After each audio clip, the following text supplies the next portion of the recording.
Fala pessoal, sejam bem-vindos a mais um episódio do ObviaCast. E hoje temos o prazer de receber o Dr. Lucas Penkel, um renomado médico em Belo Horizonte, e a gente vai conversar muito sobre saúde e empreendedorismo. E esse bate-papo tá sensacional e é óbvio que você não pode perder. Solta a vinheta!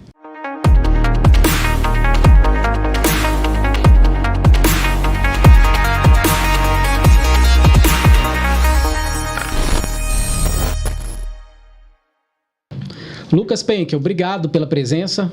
É uma alegria ter você aqui no nosso podcast da Óbvia Contabilidade. E eu vou começar te fazendo a seguinte pergunta. Depois a gente vai falar sobre os remédios milagrosos, enfim. Mas tem muitos remédios milagrosos que fazem emagrecer, fazem o cabelo ficar mais preto, enfim. Mas eu queria saber se existe algum remédio milagroso para o sucesso. Porque você é novo demais e atingiu tanto sucesso assim. E existe esse remédio ou é o suor mesmo? Então, agradecer o convite, tá? Um prazer imenso estar aqui com vocês. O Penkel soa um pouco estranho ainda, né? O pessoal em Belo Horizonte, em Brasil, me conhece como Penchel. E sobre o sucesso, não tem fórmula mágica, né? Se tivesse fórmula mágica, é algo que poderia ser replicado muito facilmente. E as pessoas passam parte da vida, ou algumas a vida inteira, buscando sucesso. Mas a palavra sucesso é muito subjetivo. Para alguns, sucesso é ser autoridade em uma determinada área. Sim. Sucesso é ter um patrimônio, ter uma condição financeira muito boa. Sucesso é ter uma empresa que anda sozinha, sem a necessidade do empresário. Mas no meu caso, o sucesso eu acho que agrega um pouquinho de cada. Até porque quando eu formei medicina, a medicina ela não era vista como um business. Era simplesmente vestir o jaleco, atender. Né? O médico não podia fazer marketing, não podia nem abrir PJ, né? Tinha que receber em pessoa física.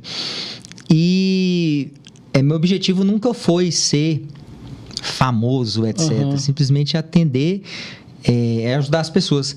Mas depois de um tempo eu pude perceber que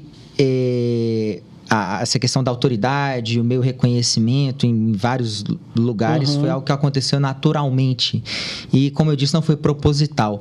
Mas na medicina eu acredito que o início desse sucesso, ou seja, muitas pessoas me procurando, pacientes do Brasil inteiro, personalidades, muito por conta de um atendimento, uma prática humanizada. Então, hoje a gente vê que tudo é corrido, tudo é rápido. Sim. E nos hospitais, eu comecei como funcionário público, trabalhando em UPA, posto de saúde, era uma correria louca, a ponto de ter determinados dias que a gente tinha que atender 80, 90, 100 pessoas. E não tem como ter humanização sem um toque, um abraço, sem olhar nos olhos, sem ouvir. E muitas vezes os pacientes têm a chamada somatização, que é o quê? Às vezes tem uma doença de base, tipo uma diabetes, a pessoa tem diabetes, mas começa a ter uma dor ali, aí tem uma insônia, etc. Muito por questões mentais, de estresse, de ansiedade. E o médico é um conforto. A pessoa vai no médico para buscar ajuda, para ouvir uma palavra boa, de conforto, de tranquilidade. E quando eu atendi os pacientes, era realmente uma mistura de terapia com medicina, com nutrição. E essa forma de atender, eu acredito que tenha sido o grande diferencial. Depois vieram outros passos, e onde a rede social ajudou a disseminar toda essa questão do atendimento humanizado. Entendi. Que legal, que legal. Eu falo, você tá falando isso, eu estou me lembrando de uma coisa simples, né? Que muitas vezes um paciente do SUS, por exemplo, que às vezes espera tanto tempo para ser atendido, enfim, e se você faz um pré-atendimento ali, eu já vi muitas vezes, quando aqueles posso ajudar, né? O cara chega com uma dor, enfim, e é atendido ali com carinho, ele está precisando de uma palavra, ele volta para casa com um copo d'água. Ele falou, obrigado, estava chorando, estava nervoso, não era médico que eu precisava, ou de um remédio, qualquer coisa desse tipo, né? Mas é isso aí, é uma humanização mesmo do processo, né? E isso é algo que eu consegui identificar, porque todo mundo que acompanha de longe fala uma coisa, né? Foi por conta de rede social, é porque disso, isso. E eu pude identificar isso em uma médico busca atualizações em artigos científicos. E tem uma revista médica que chama Medscape, né? Que é uma das que os médicos mais procuram, profissionais de saúde de modo geral. E aí teve uma pesquisa comparando populações diferentes. E aí tinha o Brasil, Polônia, Alemanha e Espanha. E foram entrevistados pacientes que iam em médicos com muita frequência e perguntado o que era mais importante na escolha do médico. Atendimento humanizado, pontualidade no atendimento, assertividade ou sucesso no diagnóstico. Eram os 3 critérios. E aí, nos países europeus, esse percentual de prioridade do paciente ficou muito dividido. Alguns falavam que o diagnóstico tinha que ser preciso, outros falavam tempo. Mas no Brasil, 70% dos entrevistados, mais de 1.000 entrevistados, falaram que era o atendimento humanizado em primeiro lugar. Em segundo lugar, o mais importante era o diagnóstico. O sucesso no diagnóstico. E o terceiro, pontualidade. Ou seja, o médico ele pode atrasar a consulta, não é agradável, mas ele pode atrasar. Ele pode, às vezes, errar o diagnóstico, falar que a pessoa tem uma coisa, mas na verdade tem outra. Mas o que não pode faltar é o atendimento humanizado. Que legal, né, cara? Isso, 70% dos brasileiros falaram isso. Sim, legal. E muito sobre isso que você falou, sobre a gente viver muito na pressa, né? Então, o fato de você dedicar um tempinho ali, conversar e tal, é um diferencial enorme, com certeza. Ainda mais hoje mesmo. É um diferencial e cura, né? Sim. Cura várias doenças. Eu lembro muito bem quando eu comecei há quase 15 anos atrás. As pessoas me procuravam muito com o objetivo de emagrecer. As mulheres tinham aquela época de paniquete, né? Os homens era mais perder a barriguinha e tanquinho, etc. Hoje, isso virou uma segunda ou terceira prioridade, independente da faixa etária. As principais queixas são ansiedade, depressão, estresse, compulsão alimentar, insônia. E depois que vem a questão de emagrecimento. Tem gente que até fala, doutor, eu não vou fazer a dieta, o exercício direito.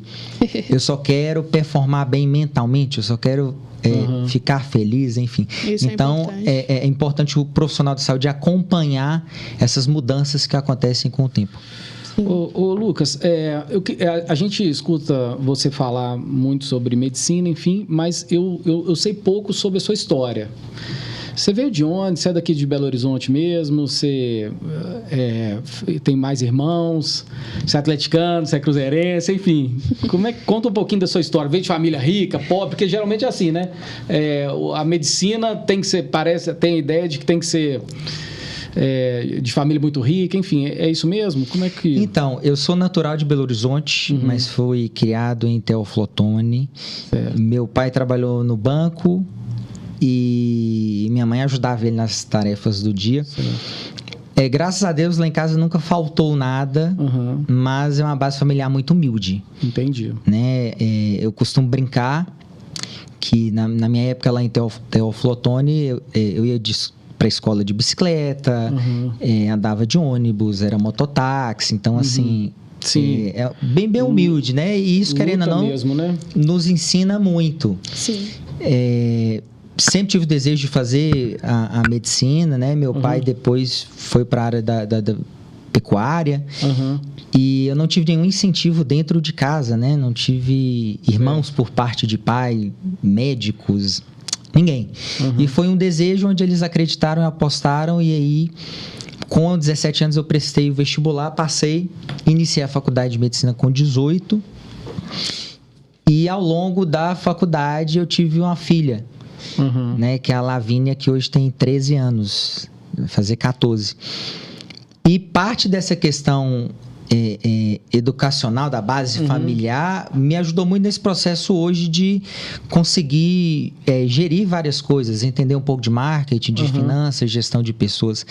Porque quando eu fui contar para o meu pai, olha, eu sou estudante de medicina, e aí na época, até então minha namorada tinha ficado grávida. Aí ele falou assim, você fez, você sustenta. E desligou o telefone. E a partir daí, estudando full time, né? Os últimos períodos de faculdade de medicina é integral, é manhã, tarde, finais de semana. Eu tive que me desdobrar, não tinha estágio remunerado. E a primeira ideia que eu tive foi começar a trabalhar com eventos na época, porque sim. Meu público, diria público-alvo, era o público da faculdade. Né? O universitário gosta de festa, etc. E eu sempre fui bem comercial, fui fazendo amizades com os organizadores dos grandes eventos. Sim. E devagarinho a gente foi entrando. E foi aí que eu consegui ganhar os meus primeiros salários, enfim, e lidar com o público, com objeções, de organizar minha planilha financeira, saber onde que eu tinha que vender, era em qual site, era presencialmente, negociar.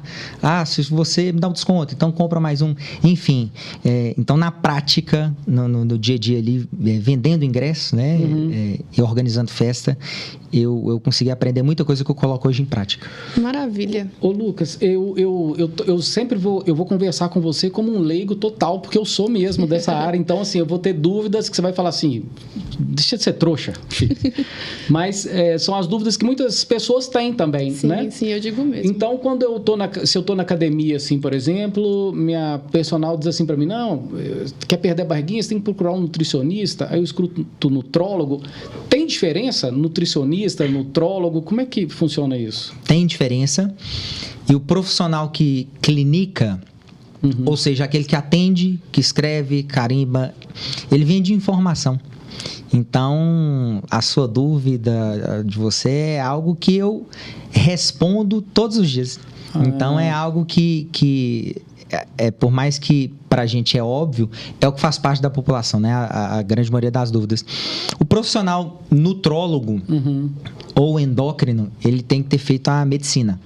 Então, ele presta vestibular de medicina, o curso de medicina são 6 anos, e durante a trajetória da faculdade, ele passa por praticamente todas as especialidades, alguns meses na oftalmologia, cirurgia plástica, enfim. E vai aprendendo um pouquinho de cada e sai da faculdade como generalista. Ou seja, ele sabe um pouquinho de cada coisa.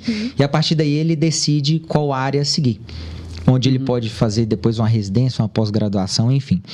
O profissional da nutrição, o nutricionista, ele faz a faculdade de nutrição. Certo. Que no caso são 4 anos de faculdade, tem vestibular, etc. O meu ponto de vista é que são áreas que se completam. Até porque na área da nutrologia a gente não aprende tanto esmiuçado aquelas questões de calorias, de microvitaminas, zinco, selênio, né? De calcular, a pessoa tem 1,70 m, ela precisa comer quanto. Então, não é tão detalhado, porque o nutricionista ele fica aí, a maior parte da faculdade, só olhando isso. Enquanto da medicina, ele, como eu disse, ele vai para neurologia, psiquiatria, etc. Então, são complementares, onde o médico nutrólogo faz o diagnóstico, por exemplo, tem uma anemia, tem o hipotireoidismo, está obeso, está com baixo peso, prescreve um remédio quando necessário, uma reposição hormonal, um inibidor de apetite, e o nutricionista vem com a estratégia alimentar, vai comer isso tal horário, isso à noite. Legal. Então são profissionais que se completam. Legal. E falando sobre isso, como é que foi esse processo, né, de mudança de planos da medicina tradicional para a medicina preventiva? O que te motivou a seguir esse caminho, doutor Lucas? Foi uma história triste, onde em 2013 eu era médico plantonista, dava aula na Faculdade de Medicina Unifenas, era preceptor, eu ficava dentro de hospital e médico do posto de saúde. Então, eu trabalhava 6 a 7 vezes por semana. Mas eu só tratava e lidava com doentes. Então, as pessoas que chegavam para mim, hipertensos, infartados, diabéticos, etc. E eu adorava, apaixonado com aquela adrenalina, enfim. E aí, em um determinado dia, numa quinta-feira, meu pai havia vindo passear em Belo Horizonte e quando eu fui trabalhar, quando eu fui sair para trabalhar, ele começou a passar mal e faleceu em meus braços. Nossa. E aí, naquele momento, eu me senti completamente impotente, porque qual foi a minha reflexão? Eu falei, gente, eu salvo vidas 6 vezes por semana. E quando eu poderia salvar um ali, eu não consegui. Entendi. E aí, com 14 anos de profissão, foi o único atestado de óbito que eu assinei. E aí passou uma semana, eu falei assim, olha, eu quero prevenir situações como esta. E aí eu pedi demissão dos meus 3 empregos e comecei a estudar e buscar. E na época, a área da nutrologia era muito pouco conhecida, tanto que prova de residência, por exemplo, era 1 por vaga. Ou seja, era fazer a prova e passava. Entendi, né? entendi. E aí que algum fato ruim, a gente faz a virada de chave, mas muitas vezes foi necessário passar por isso. E hoje, graças a Deus, eu ajudo pessoas aí a ter qualidade de vida e prevenir doenças, e é um aprendizado em tanto. Nossa, legal com demais. certeza. Vamos dizer assim que o Rodrigo precisa ir num nutrólogo. Existe algum lugar, eu não sei se sua clínica é assim, né? Onde a pessoa consegue fazer todos os processos para o emagrecimento, enfim, para cuidar da saúde, ou é igual como antigamente, que você tem que fazer um exame num lugar, levar em outro, direcionar para cada um, assim, direcionar para cada um. Isso, a modernidade traz isso pro paciente, vamos dizer assim? Traz com certeza. Eu ouço muitos empreendedores e pessoas falando assim, o Brasil é péssimo para investir, o Brasil não é bom e eu vou para fora. Na verdade, onde tudo é escasso é onde surgem as oportunidades, sim, né? Então, onde não tem nada, é aí que você tem que vir ser pioneiro, né? O Oceano Azul. E o Brasil, eu vejo que é o lugar das oportunidades. E há uns 8 anos atrás, eu ouvi uma história de um paciente que foi na China, trabalhava com mineradora, onde ele falou, olha, eu fui numa clínica lá na China e eu fiz tudo lá, eu fiquei o dia inteiro lá, e não era só exame. Eu queria tratar isso, tratava, e em um dia eu saí com tudo. Que legal. E eu tive um insight, porque o que acontecia? Eu atendia um paciente, fazia a minha área ali, mas se ele tinha queda de cabelo, eu indicava para um tricologista de uma clínica de outro bairro. Se era depressão, psiquiatra de outro bairro, mulher ginecologista. E aí o paciente demorava ali talvez 6 meses, 1 ano, para marcar com todos os profissionais, ideias diferentes. E aí eu enxerguei oportunidades. Comecei a buscar profissionais da saúde jovens, em início de carreira, com desejo de crescimento, e apresentei para eles, olha, eu tenho um público A, um público extremamente fiel, onde eu posso indicar o serviço de vocês e todo mundo junto ali consegue fazer o que a gente fala de cross-sell, né? Aumentar o ticket ali do paciente. Então, o paciente ele vai em uma clínica, onde ele paga uma consulta ali, por exemplo, R$400, e aí eu indico para o nutricionista, aí é mais R$200, e aí indica para o outro médico, e assim o investimento que ele ia fazer de 400 acaba virando 1.000. Sim. Né? E além disso, para a experiência do cliente é melhor, porque ele resolve tudo em um mesmo local. Com a mesma e hoje qualidade. na Clínica Penchel, ali no Mangabeiras, é justamente assim. Onde o paciente ele já faz os exames de sangue lá, a gente já está implementando legal, exames de imagem, então precisa fazer ultrassom, já faz tudo pelo plano de saúde dele. Todas as fases da vida, né? Então nós temos a geriatra, e aí se os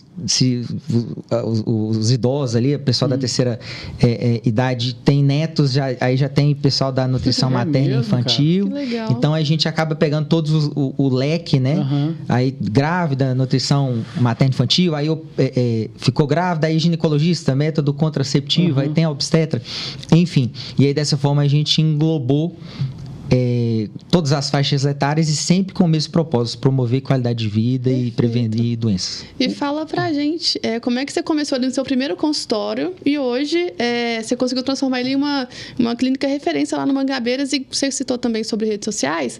Você acha que isso impactou realmente diretamente sobre o sucesso da clínica? Enfim, como que foi esse processo de transformação do seu negócio? Então, meu primeiro consultório particular foi no Floresta e eu subloquei uma sala. Era R$250. E aí, nessa época, tinha dias que eu ia e não atendia absolutamente ninguém. Então, eu tirava o dinheiro do bolso para começar a atender. Na época, quando eu busquei a prova de residência de nutrologia e depois eu acabei mergulhando em pós-graduação de nutrologia, várias pessoas falavam assim, não, mas você é médico e você vai começar a fazer dieta?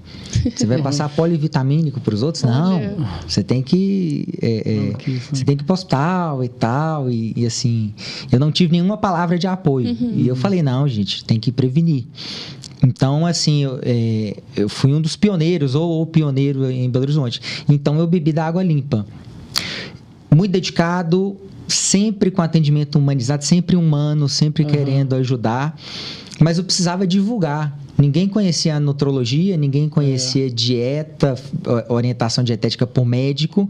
E por conta da época de festas, lá da faculdade, para ajudar nas fraldas e no berço, eu conheci muitos populares. Organizadores de grandes eventos, Nenete, Tim Sawyer, o pessoal do Axé Brasil. Sim. Olha. E cantores. Né? Hoje são estourados aí Cleiton Romário, aí tem João Lucas Diogo e o César Menotti, enfim. Olha. Então eu conheci muitos artistas de Belo Horizonte naquela época. E eu convidava eles para conhecer meu trabalho. Falava, ó, vem aqui e tal, vamos fazer uma dieta para ganhar uma massa, perder uma gordura, melhorar isso e aquilo. E ao conhecerem o trabalho, eles ficavam encantados e divulgavam voluntariamente nas redes sociais, e foi aí que teve um alcance muito grande. Sim. Onde em várias regiões de Belo Horizonte, região metropolitana, as pessoas começaram a falar, olha, que área interessante, olha só, tá tirando remédio para pressão, tá tirando remédio de colesterol. E aí eu bebi da água limpa e abri portas para muita gente aí, que isso é um motivo de orgulho para mim. É muito legal. Você está falando de artistas, né, celebridades. Você falou um pouco mais cedo com relação às paniquetes, né? Aquele corpo perfeito, né? Ou os homens também. Eu quero ficar igual o Cauã Raymond, enfim, abdômen tanquinho e tal. E aí depois você me disse que a turma tem tido muito problema de depressão, enfim. As redes sociais também fazem isso, né, Lucas? Por exemplo, as pessoas que às vezes vão no seu consultório e porventura ficam bonitas demais e tal, aí daí a pouco, por algum motivo, perde um ente querido e volta a ser... Aí entra em depressão. Como é que você lida com essa coisa, cara? A rede social é um local onde todo mundo é feliz e é rico, né? E a gente tem que agradecer nossas conquistas, ser grato sempre, né? E saber que tem que seguir as orientações de Deus aí, né? Porque nem sempre aquilo que a gente deseja quer dizer que é literalmente pra gente. Sim. Hoje o grande problema no Brasil, em minha opinião, e não somente a minha, eu estou trazendo números de pesquisas, é de saúde mental. O Brasil é o país mais ansioso do mundo, de acordo com a OMS, está em segundo lugar em burnout, em terceiro em depressão. É muito sério isso. É muito sério. E a pessoa, eu costumo falar que o problema de saúde mental é a doença mais debilitante que tem. Porque, veja bem, eu tenho uma paciente, por exemplo, que a mãe dela teve um problema na gestação e ela nasceu com extremidades reduzidas. Então, a perna dela é algo aí de 30 centímetros, a perna inteira. Nossa. Então, é cadeirante desde sempre. Desde sempre. Mas é uma pessoa que namora, que viaja, que toma o vinho, que faz a hidroginástica e chega no consultório sorrindo e já fez botox lá na clínica, etc. Que maravilha. Ou seja, ela não tem pernas, não pôde engravidar, mas é extremamente feliz e faz tudo que qualquer pessoa faz.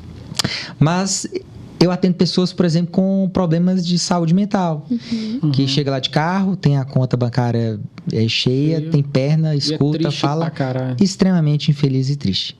Então, essa questão das redes sociais, ela vem para ajudar, como o exemplo que eu dei aqui agora. Muitas pessoas ficaram extremamente bem-sucedidas, mostraram os seus talentos, mas a gente tem que usar muito a nosso favor. E muitas vezes, quando a gente vai para a rede social, nós hipervalorizamos a vida dos outros, do que os outros postam, e estamos esquecendo justamente do que a gente construiu. E eu disse que a ansiedade, o Brasil é o primeiro no ranking mundial, e a ansiedade tem muito a ver com níveis de dopamina e noradrenalina, que são 2 hormônios. E a pessoa ansiosa, ela precisa de grandes sensações com muita frequência. Então ela precisa de sentir muita dopamina, muita adrenalina para ficar feliz. E por conta disso, ela não costuma ter tanto foco, porque sempre entra em um projeto novo, em uma ideia nova, e acaba não concluindo aquilo que havia planejado. E quando é isso, ela acaba pegando várias atribuições, vários projetos, várias coisas, e não conclui nenhuma e acaba tendo a sensação de incapacidade, né? E felicidade é muito disso. A expectativa que você cria sobre determinada coisa e se você atinge ou não. E tem uma filosofia que é dos estoicos, o estoicismo, que eles falam muito a respeito sobre as possíveis causas da depressão, são onde a gente quer controlar tudo. E nós não conseguimos controlar nada a não ser as nossas ações, o nosso juízo. Então, por exemplo, se eu levo um buquê para minha namorada, eu estou controlando, eu posso levar um buquê, eu posso levar um chocolate. Sim. Mas eu não tenho controle sobre a reação dela. Por mais que a minha intenção seja maravilhosa, às vezes eu levo uma rosa para ela, ela odeia rosa. E muitas vezes nós queremos controlar tudo. Sim. Os comportamentos dos colaboradores, dos familiares, dos amigos, o sinal de trânsito, a economia, o clima. E como nós não conseguimos controlar nada, somente o nosso juízo, e aí vem as insatisfações. Então a gente tem que colocar muito isso na balança, que fazer a nossa parte, controlar os nossos comportamentos e ações, sem se cobrar tanto e sem querer controlar o outro, porque a gente não tem controle sobre outras coisas a não ser o nosso juízo. E essas cobranças, enfim, leva a pessoa a beber mais, a comer mais. E aí porque tem uma questão assim, eu tô a fim de comer, eu tô meio depressivo, eu vou lá e como chocolate, como um prato de lasanha, tomo um litro de Coca-Cola, e aí depois bate uma tristeza, né? Fala, puta, que eu comi esse negócio, cara. Então é meio que anda junto, né? A alegria ali, isso tem a ver com essa dopamina de... Tudo a ver. Tudo a ver. Existem as substâncias promotoras e as depressoras, que são as mesmas substâncias. Ou seja, são aquelas que provocam sensação de prazer e bem-estar através da produção da dopamina, mas, consequentemente, a curto ou médio prazo, causam sensações depressoras, como café, chocolate, álcool, cigarro, droga, compulsão por sexo, por compras. Então, eu não estou falando que atividade sexual faz mal, ou chocolate, ou café, ou álcool. Mas o extremismo... Tudo em excesso, né? Não é uma latinha de cerveja. Eu atendo pessoas, por exemplo, que eu vou fazer cálculo. Eu atendi essa semana ou semana passada, não me recordo. E aí eu fui fazer o cálculo de quantas long necks ele toma por mês. Aí deu tipo 300 e poucas long necks por mês. Nossa, velho. E aí eu fui fazer o cálculo para ele de calorias. E eu não me recordo quantas calorias deram as long necks. Mas a gente foi fazer aí para materializar para o paciente, que ele sabe que a cervejinha engorda e tal, mas ele não consegue quantificar. E eu falei com ele assim, Big Mac engorda? Ele falou, é claro, se não controlar, engorda. Aí eu peguei o valor calórico de cervejas no mês e dividi pelas calorias de um Big Mac.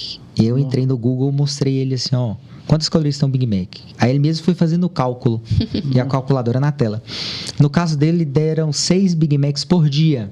Uau! Aí eu falei com ele, olha, hoje, de cerveja, você come 2 Big Macs no café, 2 no almoço, 2 no jantar. Sim. E agora você está falando que não come errado e que não entende o porquê que está acima do peso. Então, é o extremismo. Né? Se tomar uma long neck ali ou outro, não vai fazer mal, uma tacinha de vinho, um café. Mas é extremismo. Então, tem que tomar muito cuidado com essas substâncias que provocam relaxamento, porque em excesso elas serão depressoras. E é aquilo... Começa com um cigarro, aí vai para 4, aí depois é um maço. Começa com a cerveja, daqui a pouco é 10. Então, a gente tem que ter o equilíbrio e encontrar outras alternativas que produzam dopamina. Carinho, dar ou receber, caminhar, atividade física, tomar sol, ouvir música, praticar algum tipo de arte. Seja pintura, jardinagem, tocar um instrumento, coisas simples que vão estimular a produção de dopamina. Mas a pessoa vira e fala assim, mas quando eu bebo, eu sinto a sensação muito boa que às vezes na jardinagem ali eu não vou sentir. essas coisas saudáveis, elas requerem um pouco de tempo. Então, não é no primeiro dia de exercício que você vai sentir uma sensação extremamente prazerosa. Sim. Mas depois de 2 semanas, 15, 20 Falam dias... que 21 dias é um prazo legal, você vai viciar a ponto de não conseguir ficar sem. E quando viajar, por exemplo, você vai até se sentir mal.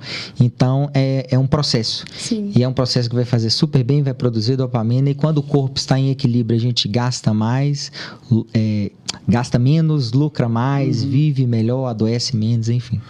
Ô Lucas, uma outra dúvida que eu tenho é a seguinte: a barriguinha de chope, essa barriguinha, cara, vou te falar um negócio, essa é difícil de perder, mas vamos lá, eu faço academia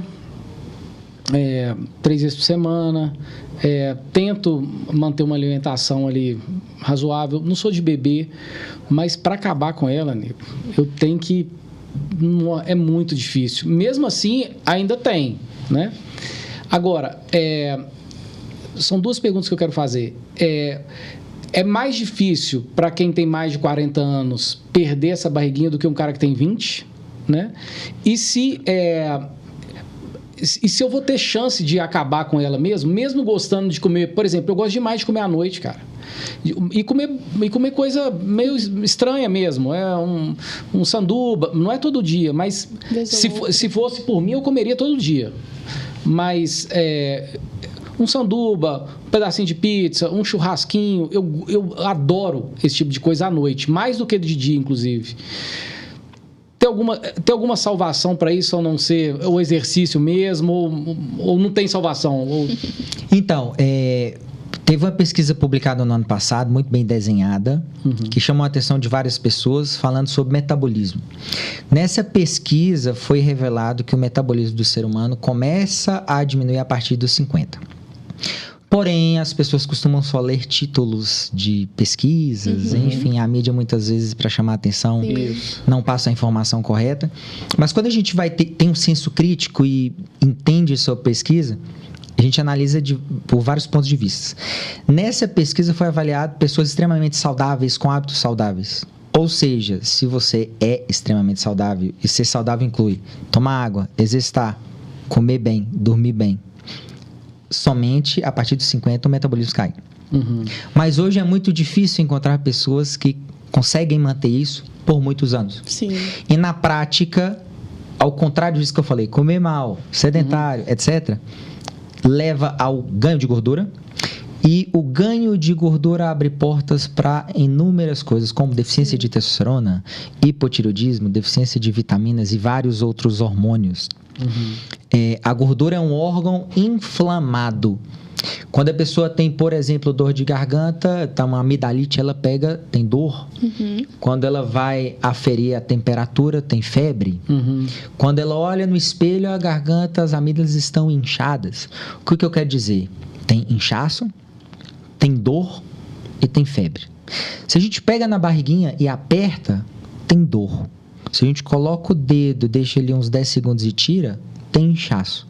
Sim. Se pegarmos um termômetro infravermelho, colocamos no braço, na testa e depois na barriga, a região do abdômen vai estar mais quente. Olha. Ou seja, é um órgão inflamado que vai abrir portas para várias outras doenças. Sim. E que fica ali constantemente, diferentemente de uma amidalite, que é um exemplo que eu citei, que com 5 dias, 3 dias, enfim, é solucionado. E de tão comum que está, até porque mais de 50% da população brasileira hoje está acima do peso, quase 60%, de tão comum que está, as pessoas acabam achando que é normal, do tipo, quem não tem a barriguinha? Qual mulher não tem celulite? Sim. Quem não é estressado? Então, o comum está ficando normal, e isso não pode acontecer. Geralmente, as pessoas comem mais à noite porque conseguem relaxar. Durante o dia, muita tensão, muitos compromissos. E para conseguir sustentar isso, o organismo produz noradrenalina. Na presença da noradrenalina, o estômago e o intestino ele fica paradinho. E quando ele fica paradinho, a pessoa tem saciedade. Ou seja, a pessoa tem a sensação de que está satisfeito, que não precisa comer.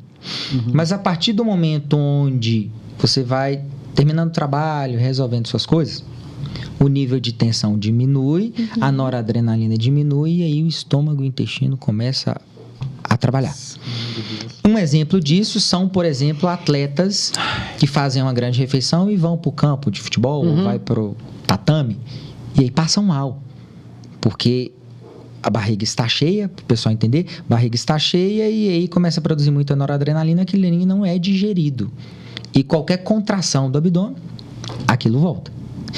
E a pessoa fica sem apetite o dia inteiro por conta da tensão dos compromissos, não ingere energia, e o cérebro, por exemplo, gasta 40% da nossa energia total. E a pessoa que está ali no computador, nem levanta nem nada. Mas... Sim. E aí, quando dá 2, 3, 4 horas da tarde, o que acontece? Uma letargia, uma lentidão, sono, cansaço. Porque a principal fonte de energia do cérebro é a glicose. Mas aí a pessoa segue a dieta bonitinho até 4 da tarde. Almoço a saladinha, que não é fonte de glicose. O peito de frango, peixe ou carne, que não é glicose. O café da manhã que só são ovos ou é água com limão ou jejum intermitente, que não tem glicose. Vazou eu aí. E aí, por conta da depressão, da queda ou da falta de glicose, vem a lentidão. E algumas pessoas vão por um Venvance, uma cafeína, um energético ou qualquer outro estimulante. Quando o trabalho vai acabando, o nível de noradrenalina reduz, ela relaxa e aí vem a fome. Como ela ficou o dia inteiro sem energia, sem ingerir boas fontes de energia, ela vai querer energia. E por mais que a pessoa seja apaixonada com salada ou fruta, ela vai querer energia. E o que tem energia? Açúcar e gordura. Sorvete, hambúrguer, pizza e etc. E ela come por impulsão, por compulsão, porque nós temos estímulos de olfato, visão e imaginação. E se alguém falar assim, vem logo para casa que tem uma pizza quentinha te esperando, já dá água na boca. Ou se sente o cheiro correndo aqui, de um vizinho. Sai correndo, pega um... Exatamente. E aí a tomada de decisão é uma tomada de decisão irracional. E aí, só para concluir o raciocínio, eu dou um exemplo de supermercado, onde se a pessoa for do supermercado terça-feira após o almoço e com a lista de coisas, ela geralmente pega aquela lista. Agora compra com cautela, olha preço, olha caloria e tal. Se ela vai na quinta ou sexta, após o expediente, 5, 6 horas da tarde, em alguns casos, antes de chegar no caixa, ela já está comendo ou beliscando alguma coisa ali. Então, veja bem, são comportamentos diferentes porque em um determinado dia você tratou o organismo de uma forma e no outro dia tratou de outra. Esse negócio é tão maluco, cara, que às vezes eu já fiz esse teste aí de ir no supermercado com a barriga cheia, né? Terça-feira e tal. A gente vai e realmente só compra coisa leve, saladinha. Aí você olha para o chocolate e você fala, tem nojo da sua cara. E vai para uma coisa mais leve, enfim. Mas quando chega em casa à noite, te dá uma tristeza que você não comprou aquele chocolate que ficou te olhando, que você fala assim, pô, sacanagem, podia ter comprado aquele Häagen-Dazs maravilhoso, lá tava na promoção, inclusive. E aí bate uma tristeza porque o cara não comprou. Esse lance é difícil também, né, cara? O tratamento passa por isso também, essa ansiedade de chegar à noite e querer algo, aquilo que você falou, né? A gordura, o doce. Na minha opinião, uma das principais causas do defeito sanfona é justamente o tipo de pensamento da pessoa. Então a gente consegue perceber muito isso. Todo mundo na vida teve ciclos de amizade. E eu já tive ciclos de amizade que me jogavam para baixo. Seja no ponto de vista empreendedor. Para baixo não é desmotivar. É gente que não tem ambição e aí você acaba ficando sem ambição. Sim. E quando você anda com pessoas extremamente ambiciosas e inteligentes, você fala, nossa, eu quero aprender isso com aquela mulher, com aquele cara. Né?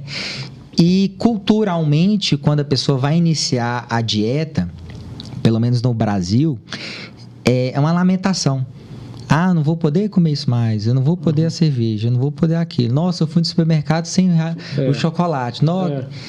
E aí, aquele processo de emagrecimento, ele passa a ser sacrificante, ruim, chato. E, na verdade, a gente tem que mudar a forma de pensar. onde nós precisamos encontrar pontos positivos nesse tratamento. Do tipo, ó, você tá dormindo mal, vai voltar a dormir bem. Sim. Você Entendi. tem dificuldade de amarrar um cadastro, não vai ter. Entendi. Se a sua libido tá baixa, vai melhorar. Se tava com problema de melasma ou acne, vai melhorar. De TPM, vai melhorar. Se o cabelo está caindo, vai melhorar. Vai ganhar mais dinheiro, vai gastar menos. Só benefício. E essa pessoa, ela precisa trabalhar e exercitar isso com muita frequência. Seja lendo, seja ouvindo o elogio do profissional. Por isso que eu falo que o profissional da saúde tem que motivar, tem que ter palavras de afirmação, para que aquele processo seja extremamente gratificante, gostoso, a ponto dela falar assim, não, eu não preciso desse chocolate agora, eu não preciso de fazer isso e aquilo. Né? Porque as pessoas, elas começam a dieta já pensando no dia que vai terminar para poder voltar para aquele velho hábito que é que fez ela engordar. Então, mudança de pensamento. Mudar o pensamento mesmo, né? Porque aí a pessoa passa a ter os benefícios da falta do chocolate, ou do doce, ou da batata. E aí ela, igual você está dizendo, é o cabelo que não cai, é o acne que não aparece. Então, eu pesei mais de 100 quilos, eu tenho 1,70 m. E já fiz uso de todos os medicamentos que existem para emagrecer. E aí eu ficava nessa, emagrece, engorda, emagrece, engorda. Por isso eu escolhi essa área. Você cansou, né? Mas aí eu escolhi essa área de uma forma involuntária. Eu não sabia que era para isso. Porque quando eu entrei nessa área ainda, eu não estava tão acima do peso, mas ainda estava um pouco. E aí hoje eu sei, eu falei, nossa, olha só. Eu entrei na área justamente para um processo de autocura. E hoje eu não tomo nenhum remédio para emagrecer. Entendi. Mas hoje também eu não abro mão de nada que eu comia na época que eu pesava 100 quilos. Mas hoje eu sei quando eu posso. A dosagem, quantidade. Essa semana eu não pratiquei atividade física direito, não dormi bem. Então vou controlar. Sim. Não, meu peso tá legal, o percentual tá legal, tô exercitando, então dá pra comer. Eu vou sair pra jantar. Aí vai ser, sei lá, vou pra um bar. Certo. Vai ser cerveja, aí depois vem a batata frita, depois vem a carne. Não. Ou um ou outro. Boa. Né? Eu vou jantar. Eu não vou tomar um vinho, então hoje eu posso comer ali um arroz, um macarrão, uma carne. Então, é esse tipo de equilíbrio e entendimento que é extremamente individual. Que a pessoa precisa ter no processo de emagrecimento. Ela tem que aprender o que vai deixar ela mais inchada, o que vai atrapalhar no sono dela, o que vai deixar ela com mais gases, menos gases, mais água, menos água, enfim. Eu tô lembrando, ontem a gente foi encontrar um amigo e ele atrasou um pouco, nós passamos na padaria para comer um negocinho antes de encontrar com ele, enfim. Aí eu peguei, a turma pegou um pãozinho com mussarela, presunto e tal, pão de queijo, suquinho e tal. Bom, tava satisfeito, beleza? Aí chega na casa desse amigo, ele pega uma panela, frigideira grande, filé mignon, corta e tal. Quer dizer, eu tava sem fome já. E aí você vê aquele filé fumegando ali naquela panela, você fala, cara, vou comer e tal. E aí, nesse momento, você sabe que você passou do limite. Fala, cara, eu já comi pãozinho lá embaixo, tem 5 minutos, eu tô partindo para cima desse filé mignon aqui, e depois o cara vai pôr um doce aqui, eu vou comer. Beleza? Agora, a solução para quando isso acontece, é óbvio que não é sempre, é o cara manter uma rotina de exercício e queimar aquilo no outro dia, né? Porque senão não tem solução. O cara vai ficar gordo, né? Isso vai ficar mais... A fórmula é matemático o negócio, né? É disciplina e rotina. E aí eu faço uma analogia aqui. Por exemplo, durante a semana você acorda que horas? Por volta de 7 horas. 7 horas. E aí você sai de casa para trabalhar geralmente que horas? Umas 8h30, 9h. 8h30. Você chega no trabalho... 9h15. 9h15. Então, pronto, você acorda... 7, sai de casa... Umas 8h30. 8h30, chega em casa e chega no trabalho 9. Isso. Certo. Você faz essa rotina na segunda e na quinta, por exemplo.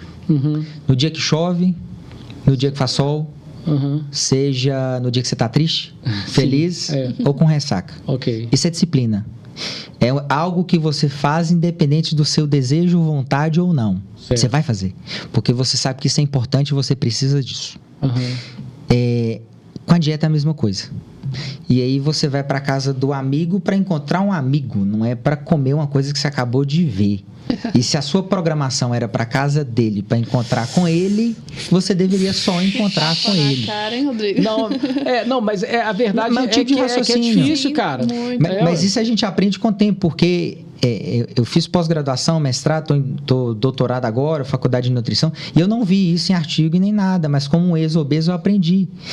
E aí eu tenho um exemplo disso até recente, onde eu fui para um parque aquático com minhas meninas, e aí eu falei, olha, eu estou no parque aquático, eu e minhas 3 filhas, e falei, ou eu vou comer errado, ou eu vou tomar um vinhozinho aqui para relaxar.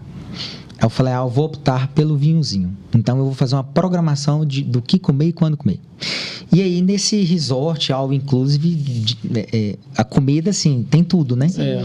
E aí, eu falei, olha, aí na noite anterior eu programava. Amanhã de manhã eu vou acordar, vou comer ovos, queijo e tomar um suco. Na noite anterior. Chegava de manhã, o que eu fazia? Ovos, queijo e o suco. Mas aí, eu via adultos às 6h30, 7 horas da manhã, cachorro quente, pizza, bolo de chocolate, Coca-Cola. E aí eu olhava assustado e me perguntava, será que na segunda, na terça-feira, na casa deles, eles fazem cachorro quente, etc? Não. Isso não. Porque eles não tinham programação.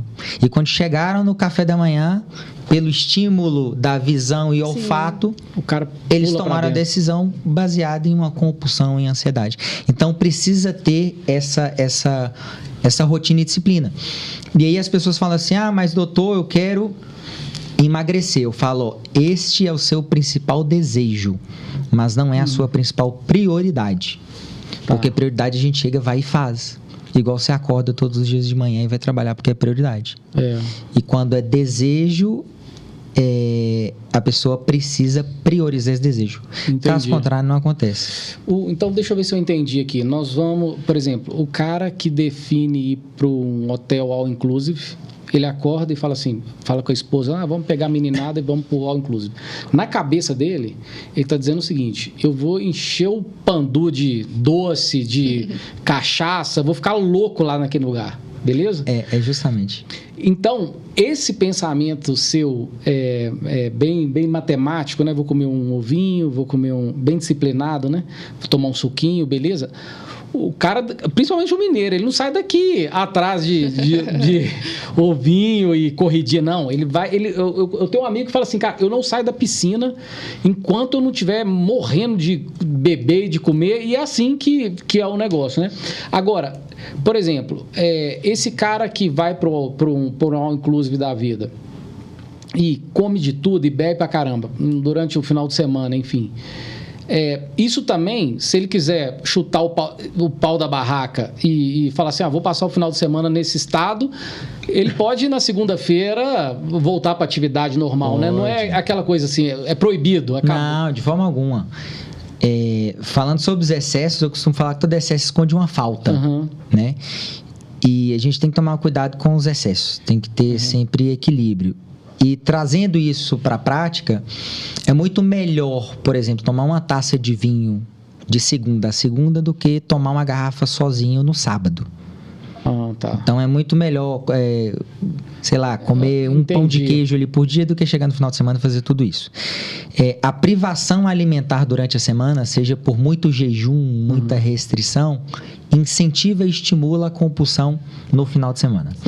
Em um processo inicial de perda de peso, a gente tem que fazer alguns combinados, porque os estudos mostram que quando a pessoa tem bons resultados no primeiro mês, o engajamento e continuidade no tratamento é maior. Quando no primeiro mês o resultado dela é aquém do que ela esperava, ela tende a não seguir. Então, para ter sucesso no primeiro mês, a gente fala, vamos negociar. Vamos suspender uma cervejinha 30 dias ali, etc.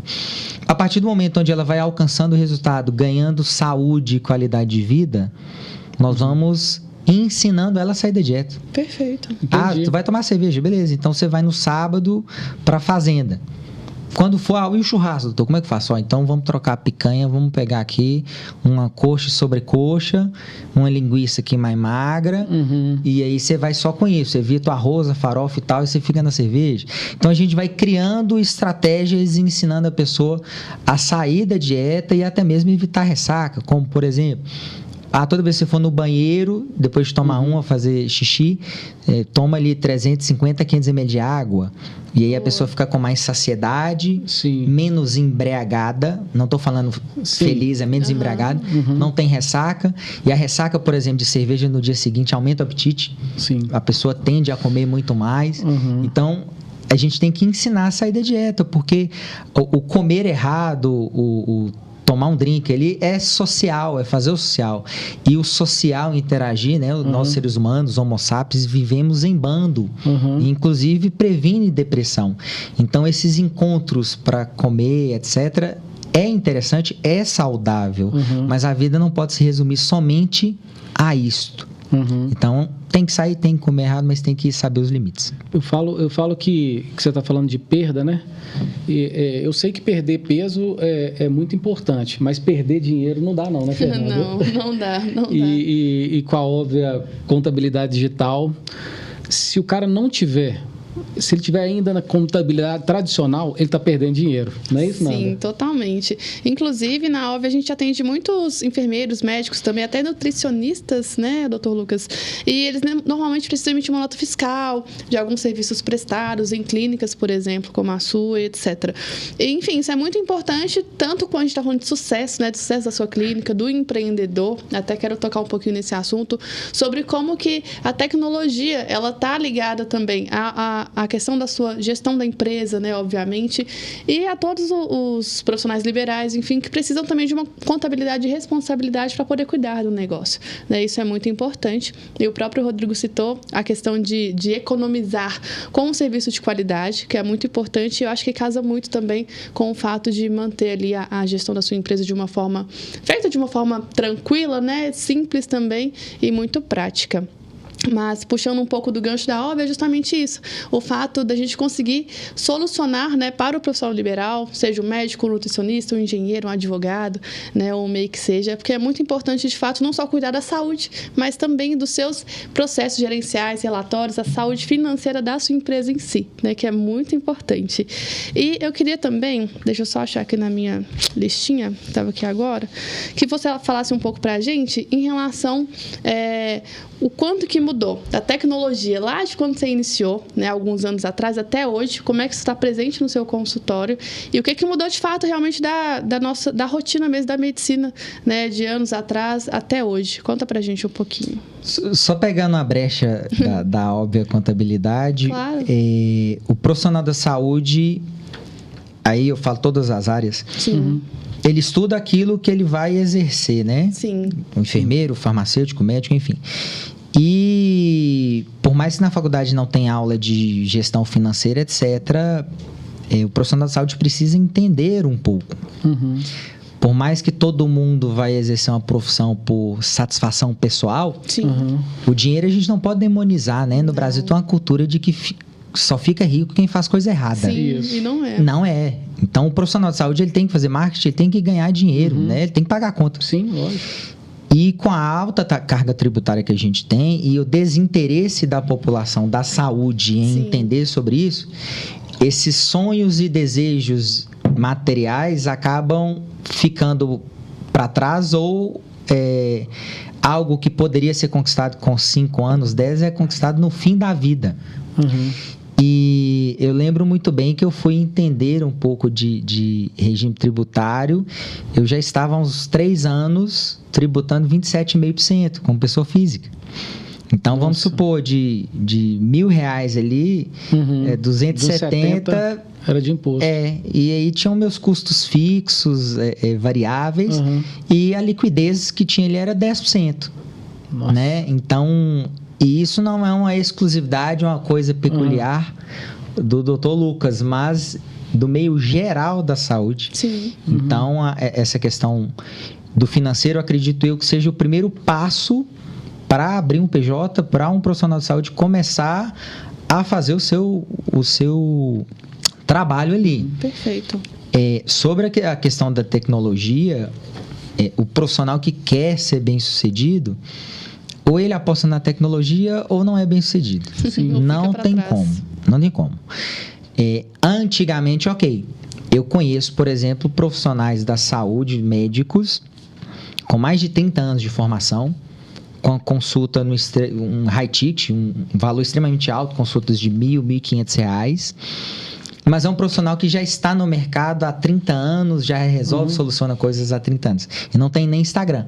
Mas o próprio clientela dele foi indicando. Imagina aí, eu com pouco mais de 10 anos já tenho 10 mil, tem um mailing de 10 mil clientes. Imagina um cara com 30 anos naquela época que tinha pouquíssimos médicos. Né? Então a base de clientes dele já é poderosíssima, ele não precisa mais de divulgação. Mas para todo profissional que está vindo aí, né? Geração X, enfim, precisa de rede social, porque, como eu disse, não adianta ser um profissional extremamente competente se você só fica ali dentro do laboratório, dentro do consultório e não consegue disseminar isso. E a tecnologia, ela ajuda em vários aspectos. Então, antes, quando eu ia fazer uma avaliação física, demorava cerca de 20 minutos para tirar as medidas, aí tinha que jogar na planilha, fazer um cálculo de água, etc.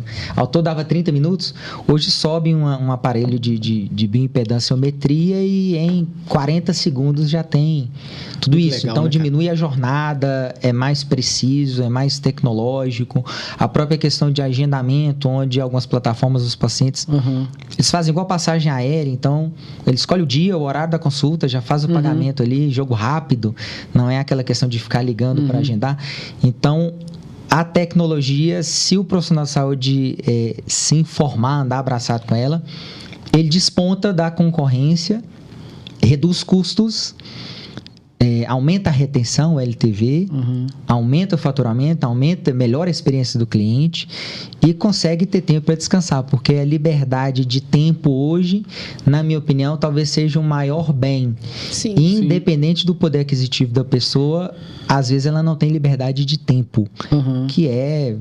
eu não quero trabalhar hoje, eu não vou, etc. Né? Ô Lucas, você está falando um negócio muito legal, que é o seguinte, a liberdade de tempo, né? Essa questão da óbvia contabilidade digital, eu entendo perfeitamente o que você está falando, porque do mesmo jeito que a área de saúde detesta essa parte contábil ou aprende pouco na faculdade, mas que é extremamente necessário, o advogado tem o mesmo problema com isso. A gente conversa com o advogado, às vezes eles falam assim, cara, eu odeio contabilidade, eu não sei mexer com isso e tal. Mas esse aplicativo da óbvia é muito interessante porque ele dá liberdade para o profissional da saúde fazer o que ele tem que fazer realmente, que é, né, cuidar da saúde das pessoas, né? Então, para você parar, ou para sua esposa que está aqui parar de fazer o que está fazendo, que é super importante, para tratar de contabilidade, uma coisa que você mexeu pouco, enfim, é um sofrimento, né? Então, quando a gente fala e garante, por exemplo, a gente tem todas as aprovações do Google, naqueles testes do... Sim, NPS, Google Meu Negócio. A gente é quase 100% em tudo isso, sabe? Em qualificação de tudo isso. Então, é justamente um profissional ter a tranquilidade de trabalhar, de fazer o que ele sabe fazer realmente, e a gente do lado de cá cuidar dessa parte contábil para ele.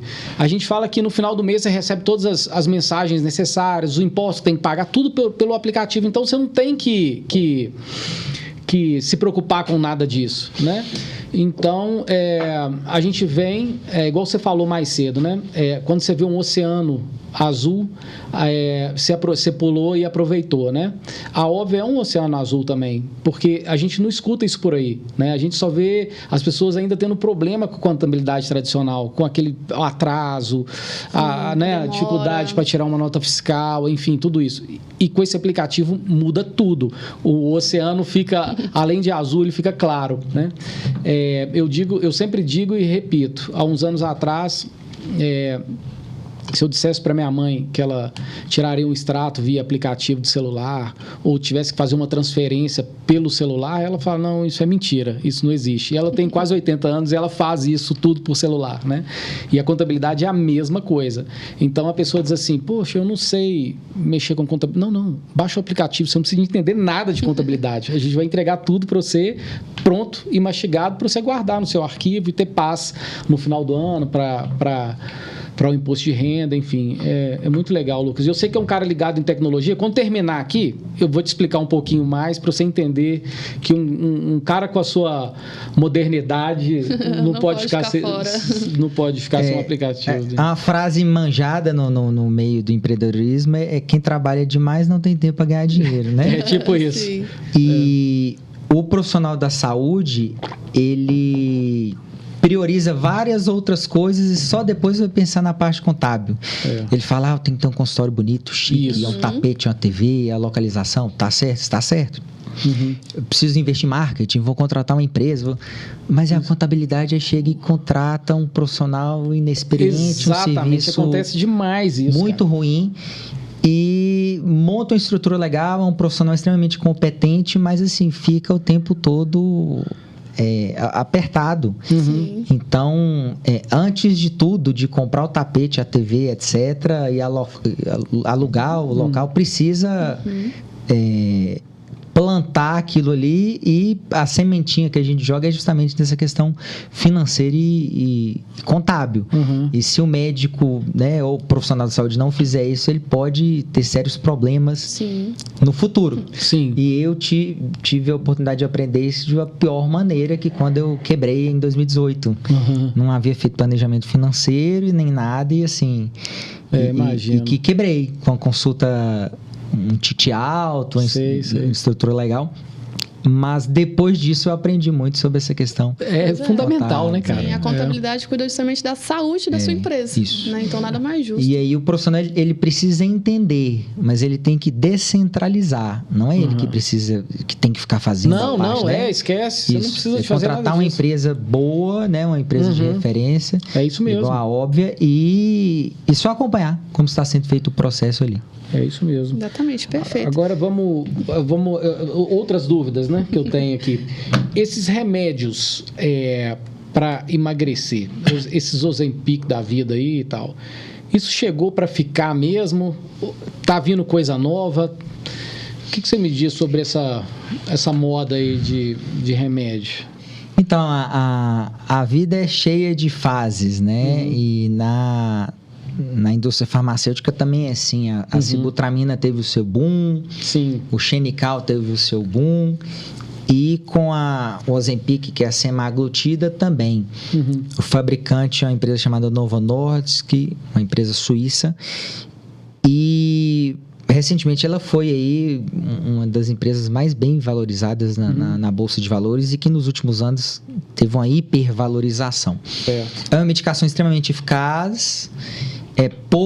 No Brasil, que é um país extremamente populoso, e com índice de obesidade no segundo do ranking, 60%, né? É um dos países que mais vendeu, né? E consequentemente isso ajudou muito pensando na empresa.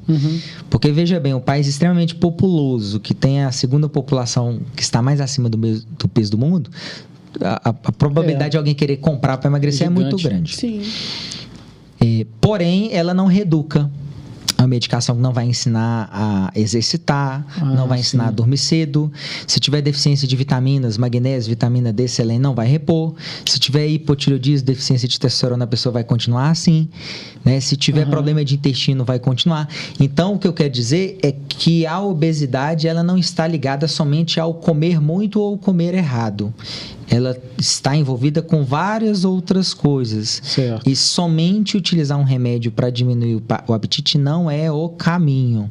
Mas também identificar outros possíveis causadores aí do ganho de peso. E, ao meu ver, vai acontecer, ou já está acontecendo o mesmo que foi com a sibutramina, que uma época todo mundo tomava ela, todo mundo emagreceu, algumas pessoas passaram mal, outras não, e depois vieram vários medicamentos muito mais modernos, E hoje já tem. No Brasil ainda não é comercializado, mas existem medicamentos com potencial de perda de peso superior a semaglutida, que é de um fabricante chamado Lilly, que é dos Estados Unidos. E sabendo desse histórico aí da Novo Nordisk, eu comprei as ações da Lilly há mais de um ano, porque eu soube que iria lançar um medicamento superior ao Ozempic. E aí as ações estavam baratas, então assim... Que legal, E é uma medicação que tiveram estudos comparativos, né? E aí mostraram que ela é superior ao Ozempic. E não chegou no Brasil, provavelmente vai chegar em 2024. E meu receio, e eu acredito muito que vai acontecer a mesma coisa. Vai ser uma medicação comercializada aí com alto índice de venda por 2 anos. E a indústria farmacêutica, que o papel dela é esse, depois criar um outro remédio e fica nesse ciclo sem fim. Agora, sabe uma coisa que eu sempre tenho dúvida, que é o seguinte: o cara tá afim de emagrecer, ele fala, bom, vou lá no supermercado agora que eu quero emagrecer, então tudo que eu comprar agora vai ser light. Aí ele vai comprar o produto light, é quase o dobro do preço do produto normal. Aí fala, cara, difícil ser fitness, né? É difícil ser fitness. Até para comprar o produto é mais difícil. O light não necessariamente ele vai emagrecer, né? O light é um produto diferenciado daquele portfólio ali da empresa, que tem 25% de uma quantidade menor de algum conteúdo do original. Certo. Então tem um produto A e o produto light. O light tem 25% a menos de alguma coisa do A. Entendi. Esses 25%, pergunta, é o suficiente para fazer a pessoa emagrecer? Depende da quantidade que ingere, a frequência, né? E o objetivo principal é emagrecer ou é saúde? Porque existem magros que não são saudáveis. Sim. E o produto light, ele é industrializado, não tem light orgânico, light natural. Verdade. E por ser industrializado, tem muitos corantes, conservantes, emulsificantes e todos esses antes... São produtos químicos que a gente joga para dentro do nosso organismo. Então, um carro a gasolina, a gente não coloca álcool, nem arrisca a fazer isso, né? Eu nem sei o que aconteceria com o carro. Mas com a nossa saúde, alguém pega um pendrive, experimenta aí. Aí pega e puxa para dentro. Toma isso aí, compra aí. É muita irresponsabilidade. Mas é aquilo, o comum passa a ser normal. E se tem a indústria alimentícia que investe de forma pesada no marketing, mostrando... Antigamente, as propagandas de cigarro, né? Falavam que era na praia, era surfando, era gente bonita, fortão. Então, é a mesma coisa. É a mesma coisa com a indústria alimentícia. Vai mostrar um achocolatado, é a criança, o cabelizinho bonitinho, magrinha, rindo, com os dentes na boca todos certinhos, sem óculos, e magrinha, né? Exatamente. E imagens bonitas, experiências agradáveis remete coisas boas. E as pessoas pouco se informam, na TV pouco fala disso, de reeducação alimentar, então justifica-se esse excesso de peso na população. Ô Lucas, então você está dizendo o seguinte, por exemplo, tem um Toddy, o cara gosta de tomar Toddy, o Nescau, enfim, aí tem um Toddy tradicional e o Toddy Light.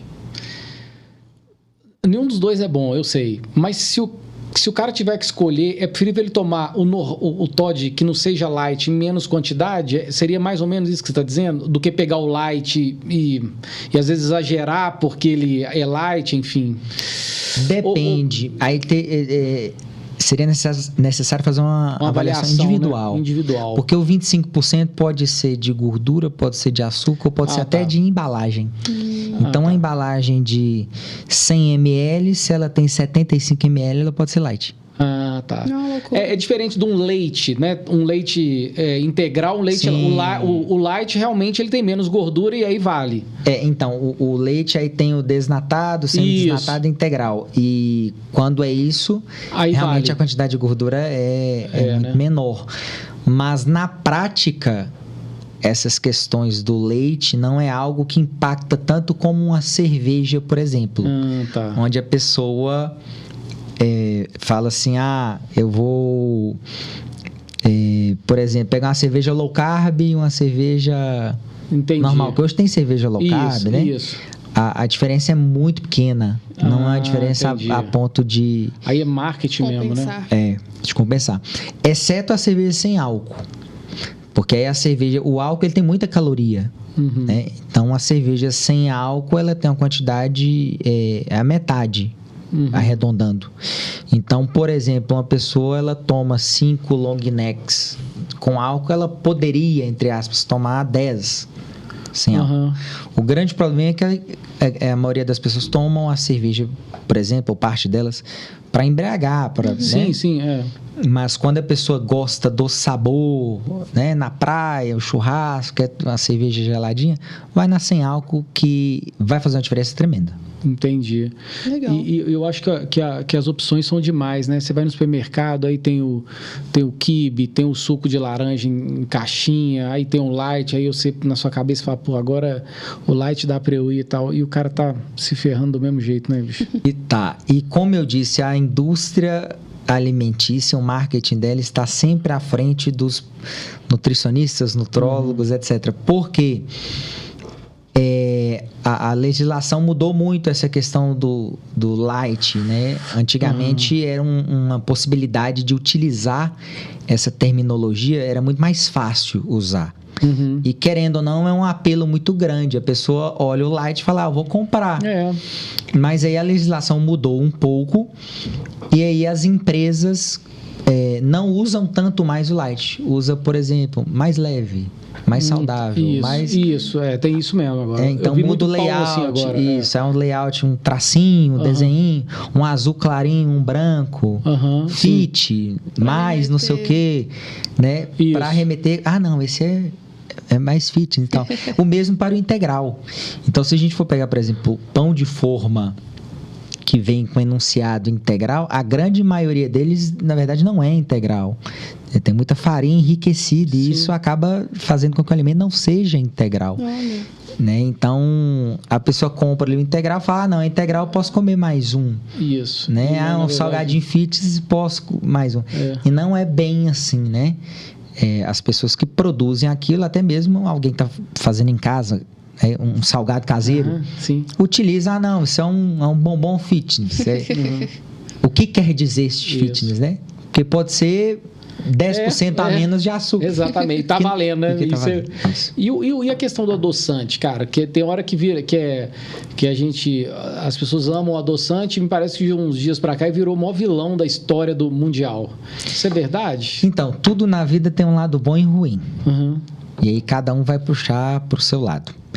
Se nós fizermos um estudo comparativo, pessoas que usam açúcar no café ou no suco durante anos e adoçante, que a gente chama de edulcorante, todos os dias, o que ingere açúcar terá uma predisposição maior a diabetes, gordura no fígado, triglicéridos, etc. Diferentemente do adoçante. Mas isso transforma o adoçante em saudável? Não. O adoçante, ele é 100% industrializado. Porém, ele não aumenta a insulina. E essa questão de ingerir coisas açucaradas fazem a insulina do nosso corpo ficar muito elevada. E essa insulina elevada traz um monte de problema para a saúde. Então, o adoçante não faz isso.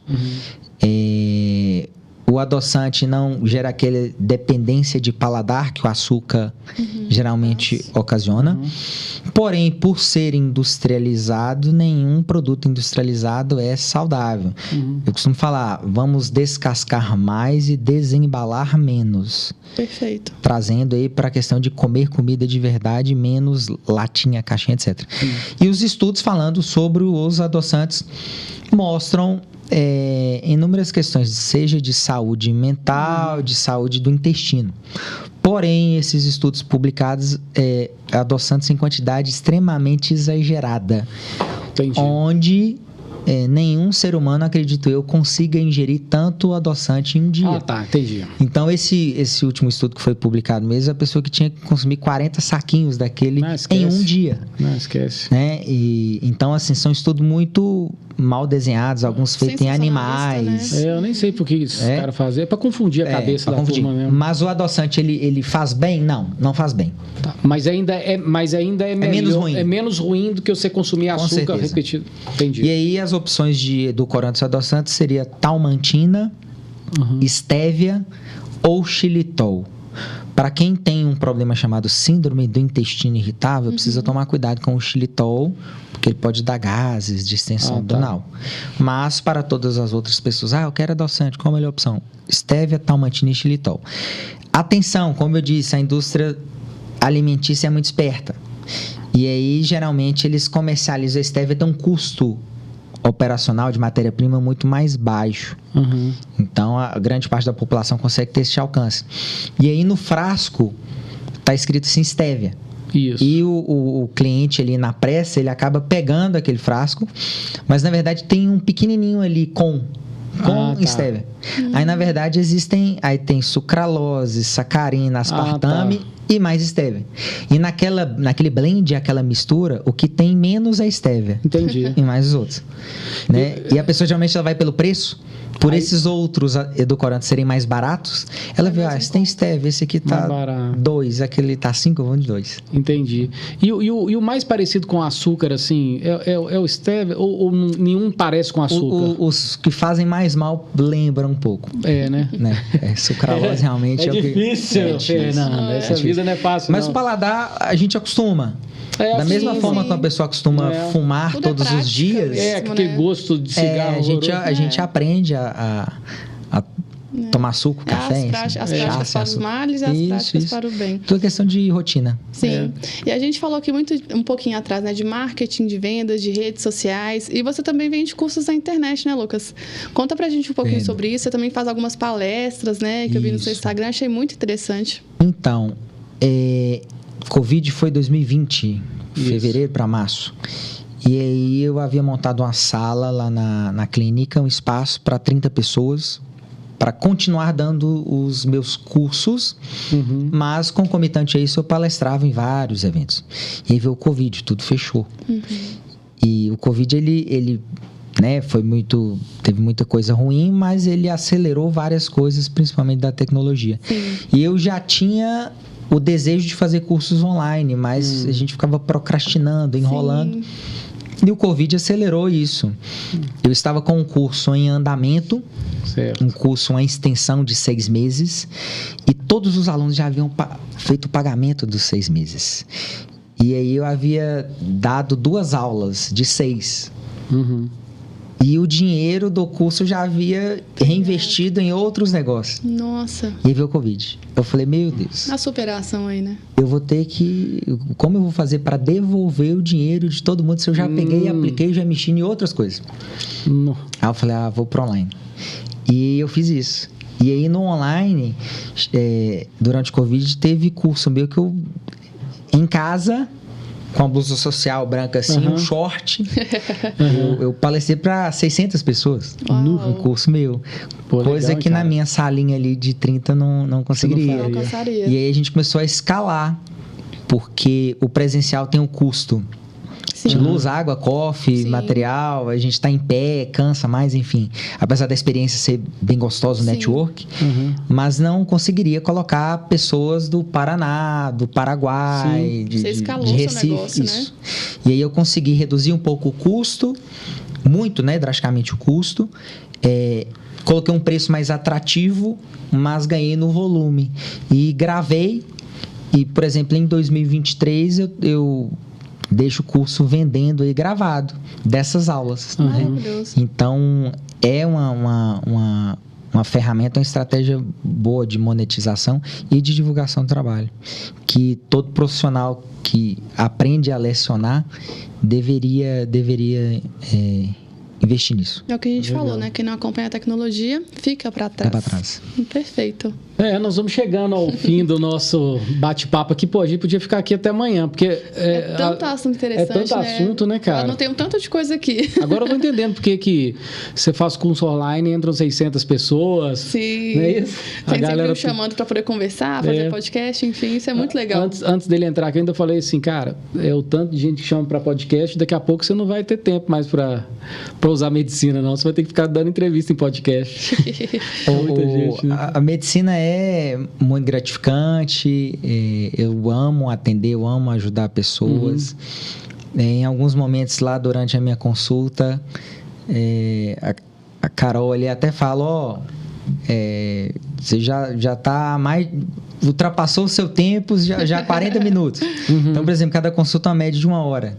Certo. Então, ó, já cedeu, já tá dando quase 2 horas. Ontem mesmo ela teve que me chamar no chat. Entendi. Fica, porque se né, deixar, vai fluindo a prosa ali. é boa, muito bom.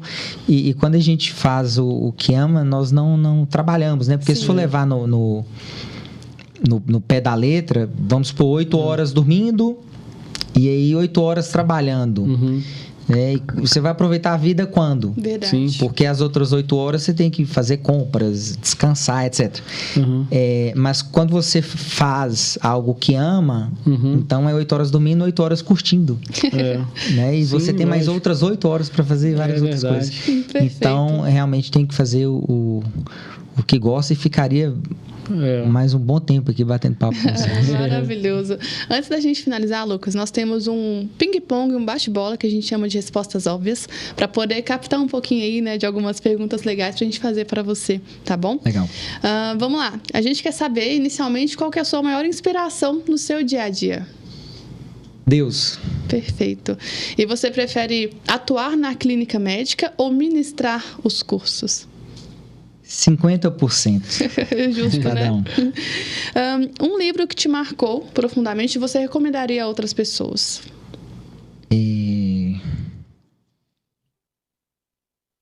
Nossa.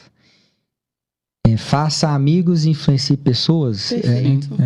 Ótimo. Uma conquista recente que te deixou especialmente orgulhoso? Conquista recente... Eu considero uma conquista retomar aos trabalhos voluntários e meu batizado. Perfeito. Batizei recente. Que legal, muito bom. Bom, e o maior aprendizado que você teve ao longo da sua jornada empreendedora? Você resumir uma palavra, resiliência. Resiliência, porque a gente pensa em desistir, e isso é de todo empresário. A gente pensa em desistir várias vezes. E se não tiver resiliência, a gente acaba sendo fraco e desistindo. É verdade. Bom, e uma dica para quem deseja adotar um estilo de vida mais saudável? Primeiro passo. Coma metade, caminhe o dobro e sorria o triplo. Perfeito, ótimo. E, por fim, qual que é a mensagem que você deixaria aos médicos e empreendedores, né, que estão buscando seguir esse sucesso na trajetória, assim como você conquistou ao longo da sua carreira? Qual que é a mensagem que você gostaria de deixar para eles? Para, principalmente, pensar fora da caixa, é preciso sair dessa cultura ultrapassada de que o médico ele só deve atender. Então, na verdade, ele é um empresário, ele tem um PJ, ele tem imposto para pagar, então ele é também uma empresa. Grande parte das coisas que eu aprendi foram convivendo com pessoas e profissionais que não eram médicos. E cada encontro, seja no bar, na igreja, na praia, era uma faculdade, era uma pós-graduação. Legal. Porque eu aprendi tudo isso de gestão, marketing, foi aprendendo dessa forma. Então, pensar fora da caixa, acreditar na sua intuição, seguir seu coração, ter fé e acreditar. Sempre tem que acreditar que vai dar certo. Andar com pessoas otimistas, que Importante. Você possa se espelhar ou te jogar para cima, porque gente para invejar e jogar para baixo é o que mais tem. É verdade, perfeito. Ótimo, ótima resposta. Nós temos um... Sim, faça as honras, por favor, Rodrigo. Aqui nós temos um... Essa aqui é uma canequinha da Óbvia. Legal, que eu queria obrigado. te dar de Adoro caneca. presente. Adoro. Isso aí é para você tomar o seu vinhozinho, um pouquinho de vinho uma vez por dia, ou aquele vinhozinho a mais no final de semana. Tô brincando. E a aguinha aí do seu dia a dia para você guardar de recordação Legal, da gente também. Lembrar desse momento. Isso aqui é minha rotina matinal. Acordar, ouvir música, ouvir louvor e tomar um café nas canecas. Eu tenho inúmeras canecas, sou apaixonado por caneca. Eu palestrei em Harvard ano passado, eu fui apresentar um trabalho meu de mestrado. E aí, quando eu cheguei aqui no Brasil, fui lá só palestrar. E aí, quando eu cheguei no Brasil, minha mãe, a pessoa perguntou, não, mas você foi pro Boston e tal, não trouxe nada de... Você foi pros Estados Unidos, você não foi comprar? Não, eu falei, eu trouxe. Ela o quê? Uma caneca. Aí tá a caneca Harvard, que foi a única coisa que eu trouxe aí. Esse café de manhã você toma com adoçante ou com açúcar? Ou sem nada? Existem 2 cafés, aquele coado e esse eu coloco adoçante. O coado. E tem o outro que é essas fórmulas prontas, né? Do Super Coffee. Não, o Super Coffee. Sim. Esse aí não precisa Esse é para exercício físico. Ajuda, um contribui. Pouco, né? Dá uma disposição, dá uma animada, assim. Né? Legal. Perfeito. Inclusive, deixa as suas redes sociais para o pessoal te encontrar. Então, é o @drlucaspenchel. Eu estou no TikTok, Twitter, todas as redes sociais disponíveis eu estou. Então, é só colocar doutor, né, DR, Lucas Penchel. Penchel é com CHEL. Ou Penkel, né? Penkel. Mas CHL. Mais fácil de pronunciar. Perfeito, Lucas. Muito obrigado. Com certeza a gente aprendeu muito aqui hoje, né? Não só sobre saúde, que é muito importante. Várias pessoas buscam sobre isso, mas também em relação ao empreendedorismo, que é muito importante também na vida de todos nós. Foi uma gratidão estar aqui com você. Lucas, eu queria te agradecer e te dizer o seguinte também. Você casa agora, né? Recente, né? Vai passar uma lua de mel tranquila, eu tenho certeza, porque você tem uma equipe maravilhosa cuidando das suas coisas lá na clínica, não é isso? E eu tenho certeza também que a parte de contabilidade, se a Óbvia tomar conta da sua contabilidade, você vai ter tranquilo. sossego também. Então, quer dizer, a sua equipe lá da clínica vai trabalhar direitinho, você vai ter uma lua de mel maravilhosa, pensar só no que tem que pensar. E a contabilidade também, eu tenho certeza que eu sei um cara moderno e a gente vai ser parceiro aí em breve. E eu sei que você vai ter muita tranquilidade com a gente também.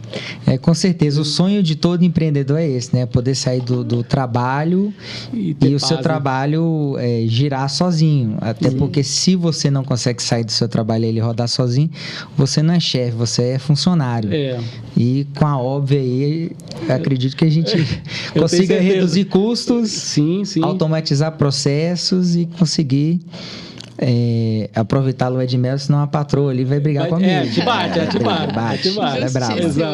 E você que nos acompanha até aqui, muito obrigada. Já siga a Óbvia nas redes sociais, @Óbvia Contabilidade. Curte esse vídeo, compartilha com seus amigos e sigam o Dr. Lucas no Instagram também. Até o próximo ObviaCast.